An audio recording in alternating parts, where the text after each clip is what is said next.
읽겠습니다. 신약 사도행전 26장 24절 말씀부터 29절 교독합니다. 사도행전 26장 24절부터 바울이 같이 변명하며 베스도가 크게 소리내어 이르되 바울아 내가 미쳤도다. 내 많은 학문이 너를 미치게 한다 하니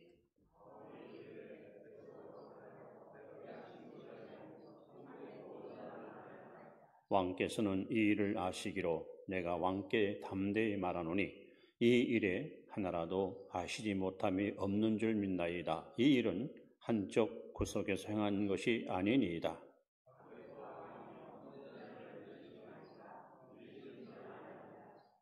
아그리빠가 바울에게 이르되 네가 적은 말로 나를 권하여 그리스도인이 되게 하려 하는도다.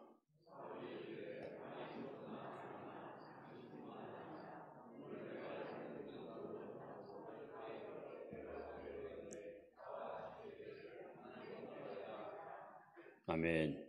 29절까지 왔습니다. 사자성어 가운데 위풍당당이라는 단어가 있습니다. 위풍당당. 다른 사람을 압도할 만큼 위엄과 풍채가 당당하다. 이런 말입니다. 오늘 본문에 등장하는 바울이 바로 이런 인물로 소개됩니다. 여러분, 우리 그리스도인들은 이 땅에 사는 동안 절대 기죽거나 위축되지 마시고 여러분 위풍당당하게 사시기를 축원합니다. 우린 그럴 충분한 자격이 있고 또 그렇게 살기를 하나님은 원하십니다. 이 사도행전을 읽으시면 총 28장 가운데 두 인물이 사도행전의 축을 이룹니다. 하나는 베드로고 한 사람은 바울입니다. 이 베드로는 만들어진 인물, 다듬어진 인물, 반면 바울은 타고난 인물입니다. 아마 1세기에 하나 날까 말까한 대단한 탁월한 인물입니다. 이 사도행전 26장을 저는 볼 때마다 이 단어가 항상 머릿속에서 맴돌아요. 우리 한번 따라합시다. 육회, 통쾌, 상쾌. 이 말씀이 떠올라요. 바울은 이방인의 사도로서 여러 나라, 여러 민족에게 복음을 증거하여 많은 곳에 교회를 세우고 많은 이방 사람들을 구원시키는 능력 있는 전도자로 살았습니다. 그런데 문제가 생깁니다. 이미 전 세계에 유대인들이 퍼져 있고 거의 지역마다 회당이 있었습니다. 유대인들은 그곳에서 율법과 탈무드를 가지고 자기 자녀들과 백성들에게 하나님의 말씀을 가르쳤는데 그들은 아브라함 때부터 지켜왔던 의식, 즉 할례, 사내아이가 태어나면 8일 만에 할례를 받아야 그래야 하나님의 자녀다라고 가르쳤습니다. 거의 1000여 년 동안. 근데 바울이가 다니면서 복음을 전합니다. 무슨 소리냐? 율법을 지키거나 할례를 행함으로 구원받는 것이 아니다. 오직 구원은 예수를 믿음으로 받는다.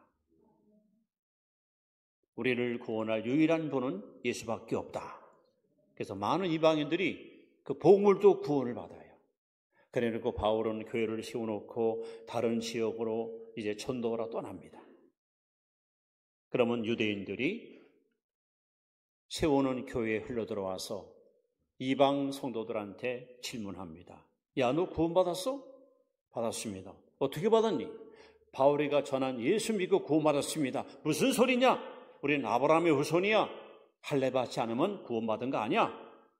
복음을 철저하게 배척하는 율법주의자들의 이 만행이 많은 교회를 혼란에 빠뜨리고 흔들어 놓기지만 그래서 사도 바울은 이방 사람들은 대단한 환영을 받는 사도였지만 동족들에게는 가시 같은 인물로 그들은 바울을 죽이려고 제거하려고 집요하게 따라다니면서 바울에게 압박을 가하지요. 그런 바울이가 예루살렘에 왔다가 그 미워하는 무리들 눈에 띄면서 바로 어쩔 수 없이 최소한 죄지음으로 감옥에 들어가게 됐고, 바울은 이 억울함을 해결하기 위해서, 아니 더 정확히 말하면 로마에 가서 복음을 전하기 위해서 로마 황제에게 상소를 합니다. 나는 황제한테 가서 재판받겠소.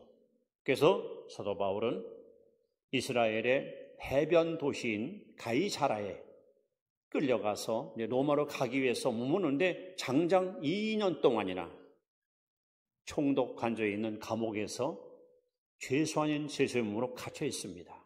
그 사이에 총독이 바뀌게 되고, 바뀐 총독한테 인사차 아그리파 헤로드 왕이 찾아옵니다.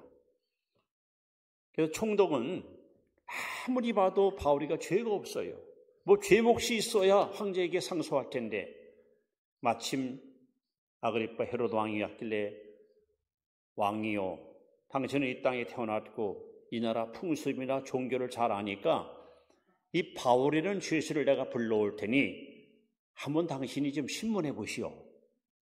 그래서 아그리파 왕, 그다음에 베스도 총독, 그리고 귀인들이 모여있는 총독 관저에 바울이가 2년 만에 감옥에서 풀려나와서 손과 발에 쇠사슬에 묶인 채로 그렇게 신문을 받습니다.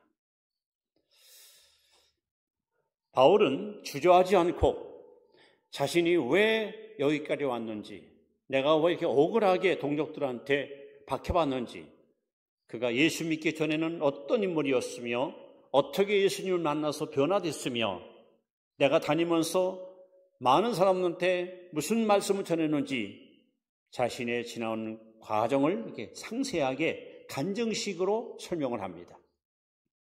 바울이 한참 하나님 말씀을 증거할 때에 갑자기 총독이 소리를 지릅니다. 바울아, 너 미쳤구나. 너의 학문이 널 미치게 하는구나. 그때 바울이가 총독 각하, 난 미치지 않았습니다. 난 제정신입니다.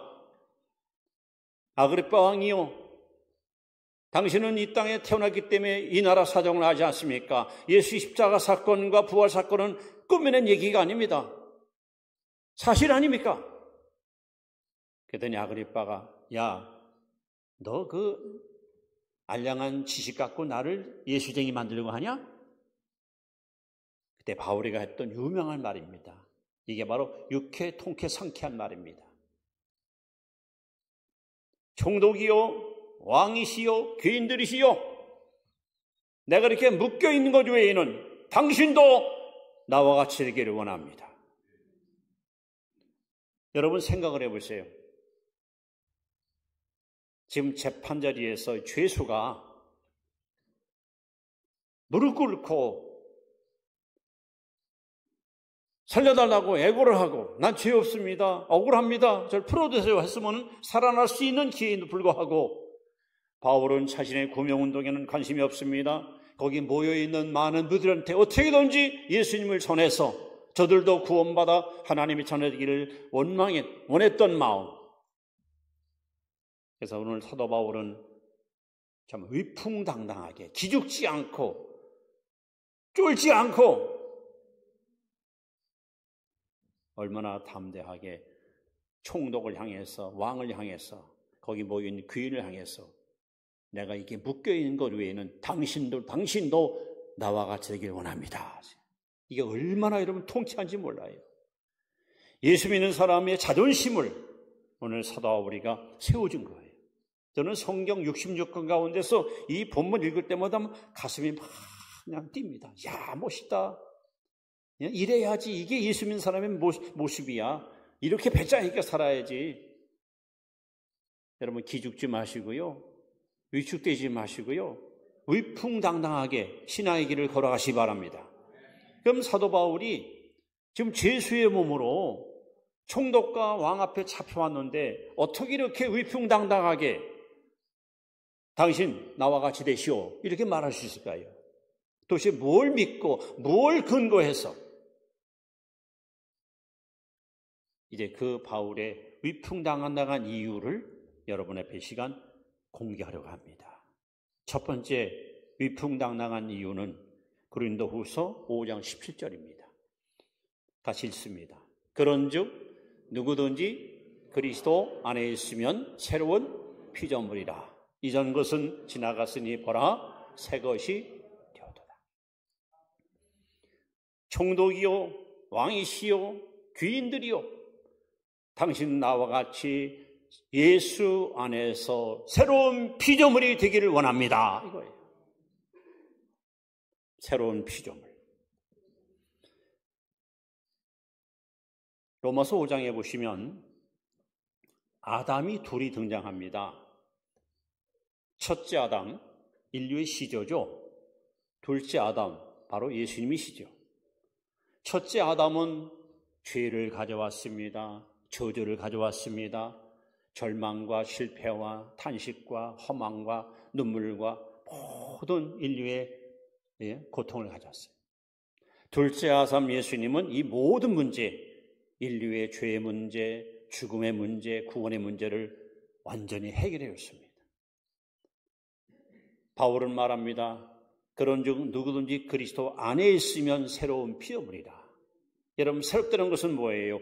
옛것이 있다는 거예요. 옛것. 즉 사람은 옛사람이 있고 새사람이 있습니다. 즉 아담의 사람이 있고 예수의 사람이 있습니다. 지금 구원 못한 사람들은 모두가 다 아담의 사람입니다.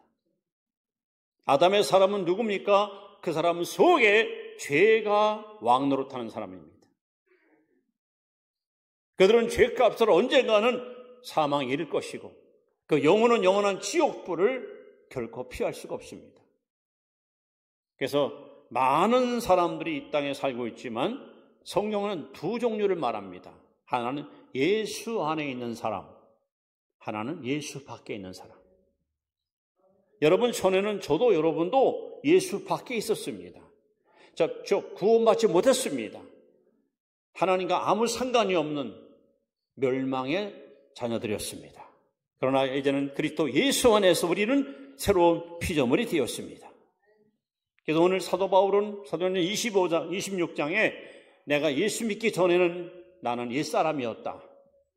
믿는 사람들을 박해했고 교회를 잔해했고 못된 짓을 앞장서서 실행했다는 거예요. 그러나 예수 안에서 나는 새로운 피조물 되었다. 과거에 죄짓고 과거에 악했던 내 모든 것은 십자가 앞에 다 묻어버리고 이제는 예수 안에서 새로운 피조물, 새 사람이 되었다는 거예요. 그러니까 바울이가 자기 앞에 앉아있는 왕이나 총독이나 귀인을 바라볼 때 저들은 다 예수 밖에 있어요. 구원 상관이 없어요. 영생 상관이 없는 사람들. 그러니까 불쌍한 거예요, 어떻게 보면. 그러니까 바울은 당당하게 당신도 나처럼 예수 안에 들어오시오. 새로운 피조물이 되시오. 구원을 얻으시오. 이렇게 용기 있게 위풍당당한테 그들에게 복음을 전할 수가 있었습니다. 여러분은 지금 어디 계십니까? 여러분의 영적 현주소는 어디십니까? 우리는 자신 있게 고백할 수 있습니다. 따라합시다. 나는 예수 안에 있습니다. 예수 안에 있는 사람은 새로운 피조물입니다. 새 생명 얻었습니다. 구원받은 하나님의 자녀입니다. 그래서 사도 바울은 아주 당당하게 나와 같이 되기 원합니다. 당신도 나처럼 그리스도 예수 안에서 새로운 피조물 되기 원합니다 하고 외친 것입니다. 두 번째, 나와 같이 되기 원합니다 하는 외침은 요한복음 1장 12절 같이 읽습니다. 영접하는 자, 곧 그 이름을 믿는 자들에게는 하나님의 자녀가 되는 권세를 주었으니 이번에는 나와 같이 새로운 신분, 새로운 지위를 소유하기 원합니다. 바울이 예수님 만나기 전에는 한마디로 말하면 어둠의 자식이었습니다. 요한복음 8장 34절에 죄를 범하는 자는 죄의 종이다. 또 에베소 2장 1절로 3절에 보시면 우리가 구원받기 전에는 영적으로 우리는 어떤 사람이었는가? 첫째, 죄와 허물로 죽은 자, 즉 영적으로 죽은 자였습니다.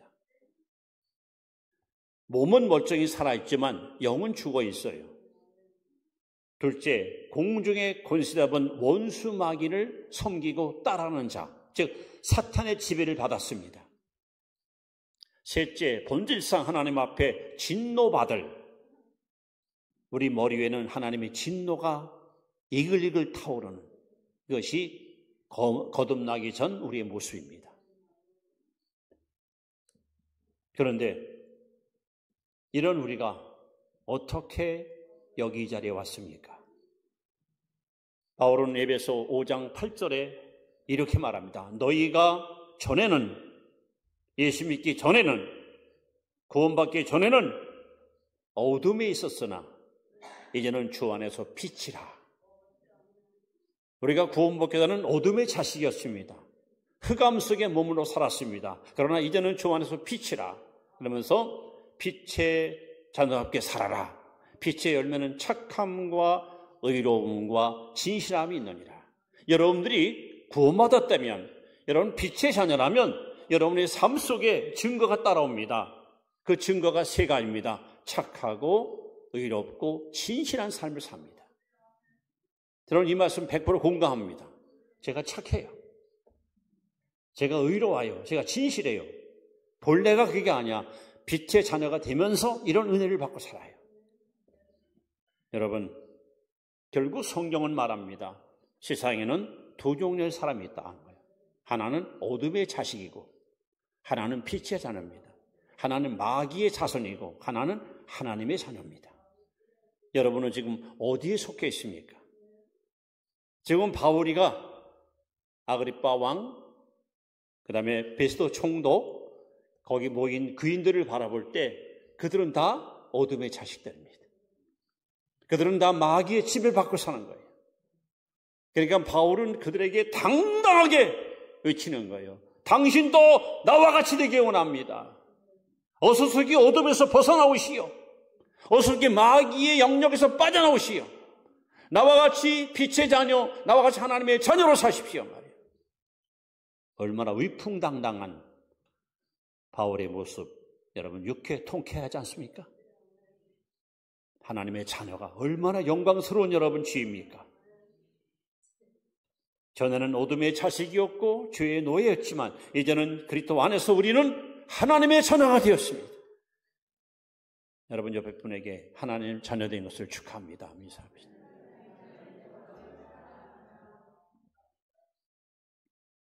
바울이 이렇게 용기백배 위풍당당하게 그들에게 외쳤던 세 번째 이유는 새로운 국적을 세우는 국적.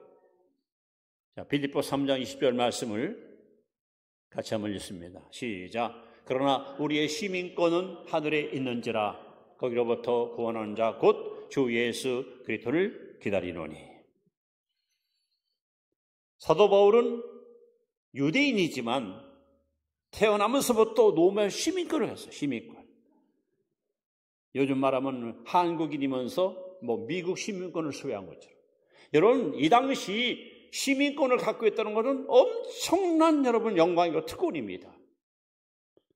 로마 시민권만 갖고 있으면 로마의 통치가 미치는 것은 어디 가든지 법의 보호를 받을 수 있고 불이익을 당할 때는 로마 황제에게 상소할 수 있는 특권이 있습니다. 그런데 사도 바울은 두 개의 국적, 이 땅의 로마 시민권자지만 동시에 그가 원했던 진짜 국적은 하늘나라의 시민권입니다.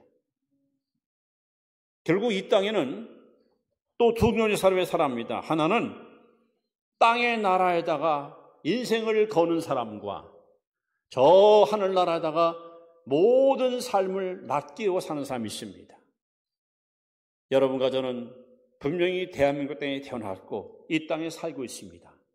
그러나 우리의 육신의 고향인 이 땅에 살지만 우리의 영혼의 고향인 저 하늘나라의 시민권으로서 오늘 이 자리에 나와서 하나님 예배하고 있습니다.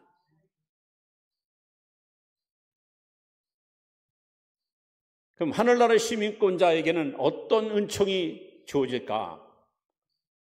제일 중요한 것은 여러분 마음 천국이 이루어진다는 거예요. 예수님께서 이 땅에 오셔서 최초로 외쳤던 말씀이 뭡니까? 회개하라, 천국이 가까이 왔느니라.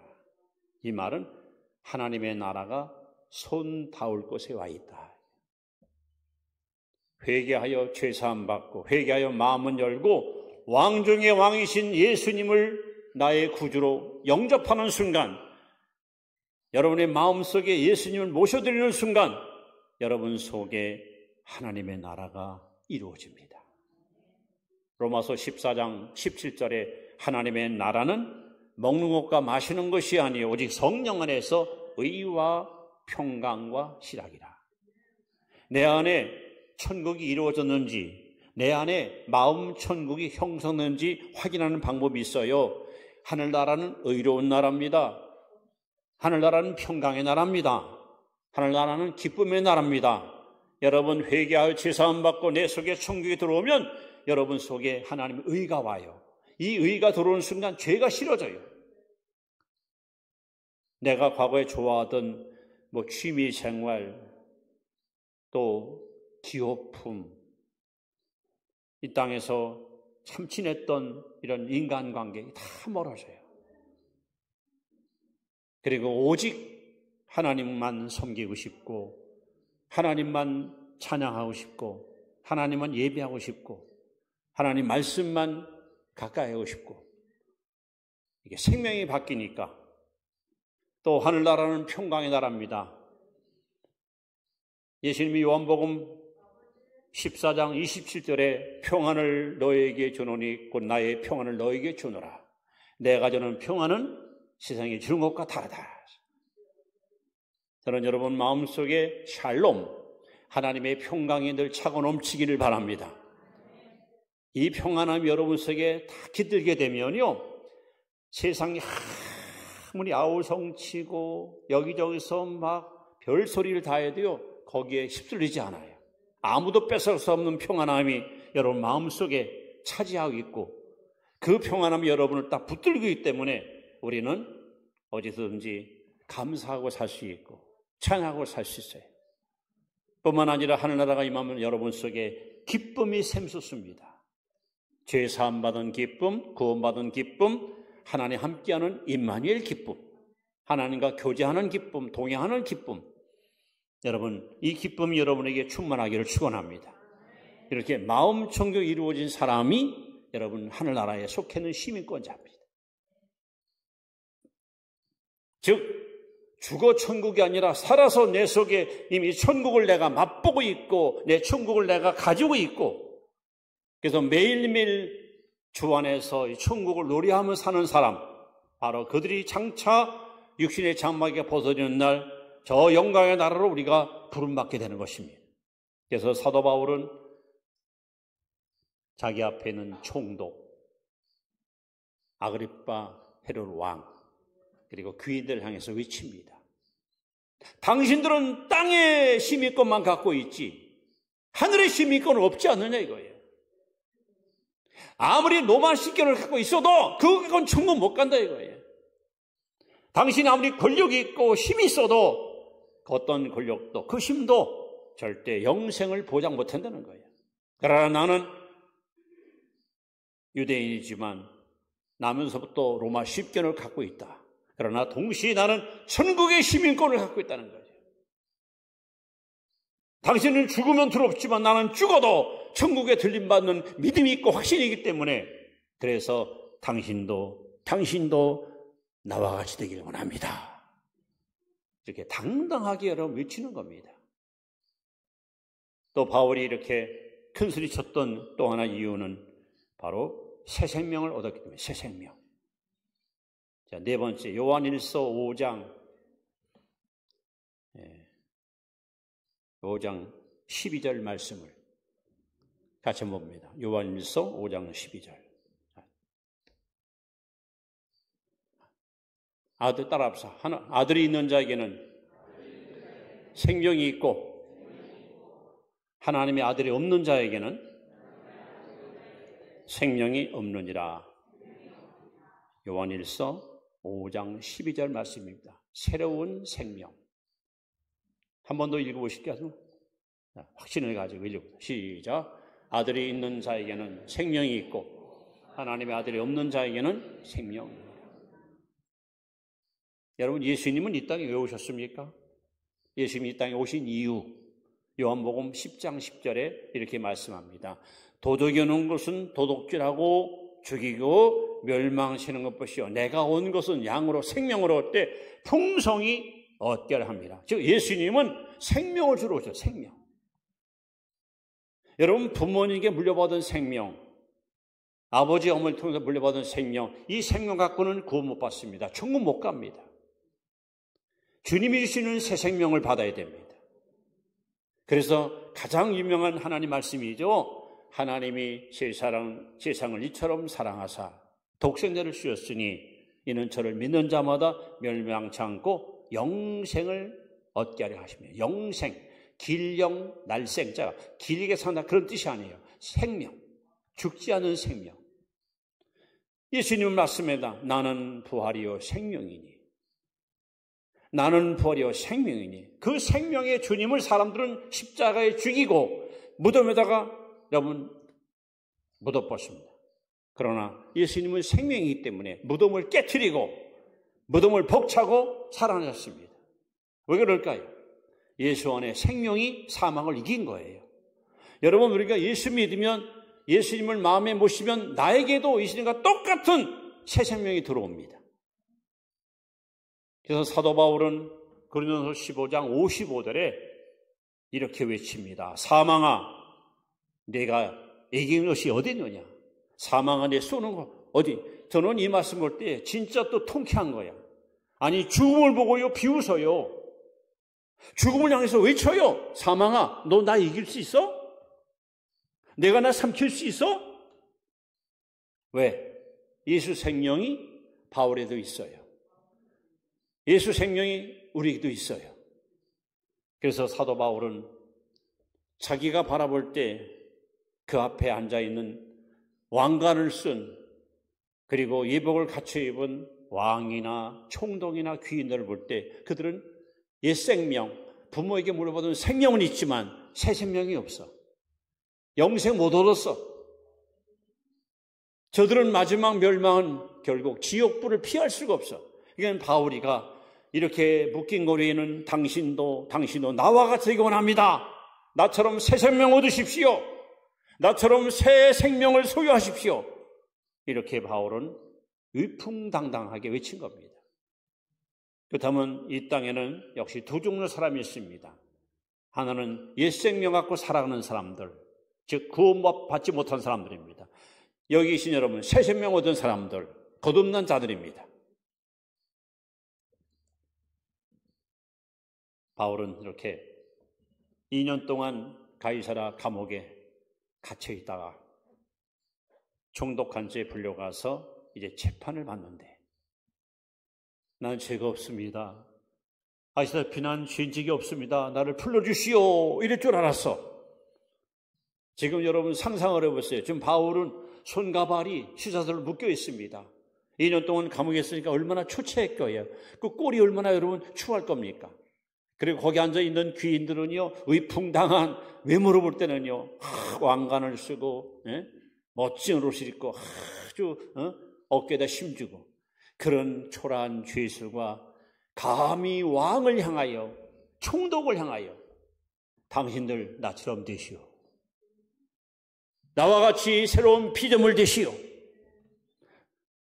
나와 같이 새로운 신분을 얻으시오. 나와 같이 새로운 시민권을 소유하시오. 나와 같이 새로운 생명을 얻으시오. 얼마나 여러분 통쾌하고 유쾌한 아름다운 모습입니까? 얼마나 위풍당당한 그리스도의 자존심을 높여주는 메시지입니까? 이제 말씀을 이렇게 마무리합니다. 바울은 여기서뿐만 아니고 훗날 고린도전서의 11장 1절에 또다시 이렇게 위풍당당하게 외칩니다.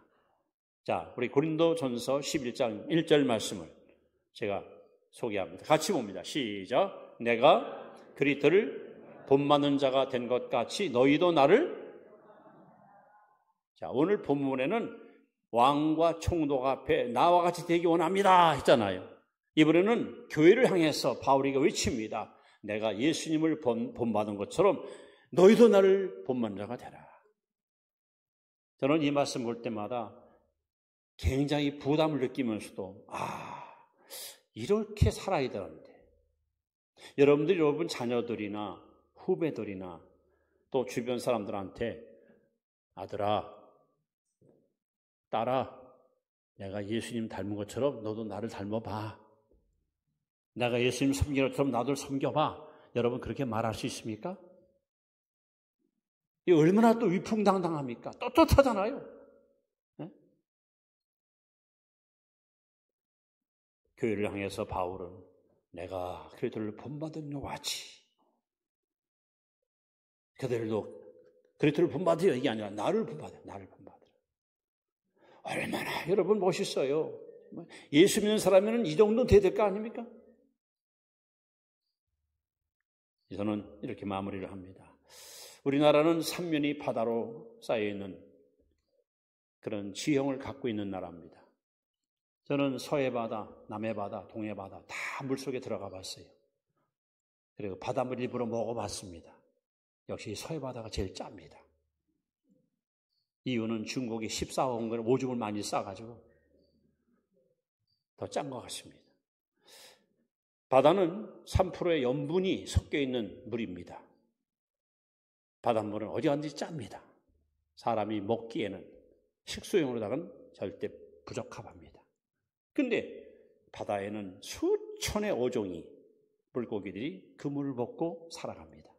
상식적으로 짠물을 먹고 컸으면 당연히 고등어도 오징어도 짜야 될 거 아닙니까?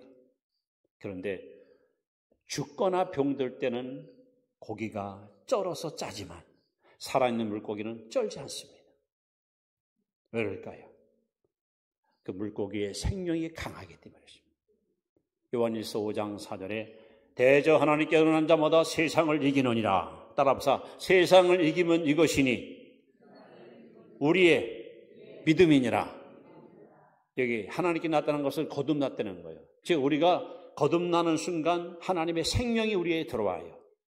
세상은 죄악을 올룩졌습니다. 온통 수많은 죄악이 물결처럼 빌려옵니다. 그러나 내 안에 있는 생명이 죄를 이기는 힘이 있어요.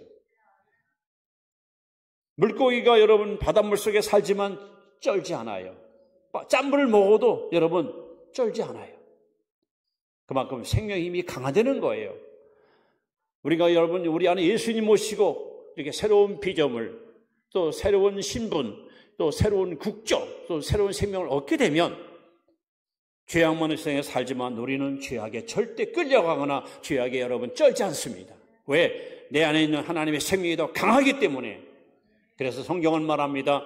세상을 이기면 이것이니 우리의 믿음이니라. 여러분 위풍당당한 신자가 되십시오. 누구를 만나든지 당신도 나와 같이 되시오. 나와 같이 새로운 피조물 되시오. 나와 같이 하나님의 자녀 되시오. 나와 같이 천국의 시민권을 가지시오. 나와 같이 새 생명 얻으시오. 여러분 그렇게 당당히 외칠 수 있는, 그렇게 자신 있게 이웃들에게 복음을 전할 수 있는 위풍당당한 그런 성도 여러분 되시기를 주의 이름으로 축원합니다. 기도하겠습니다.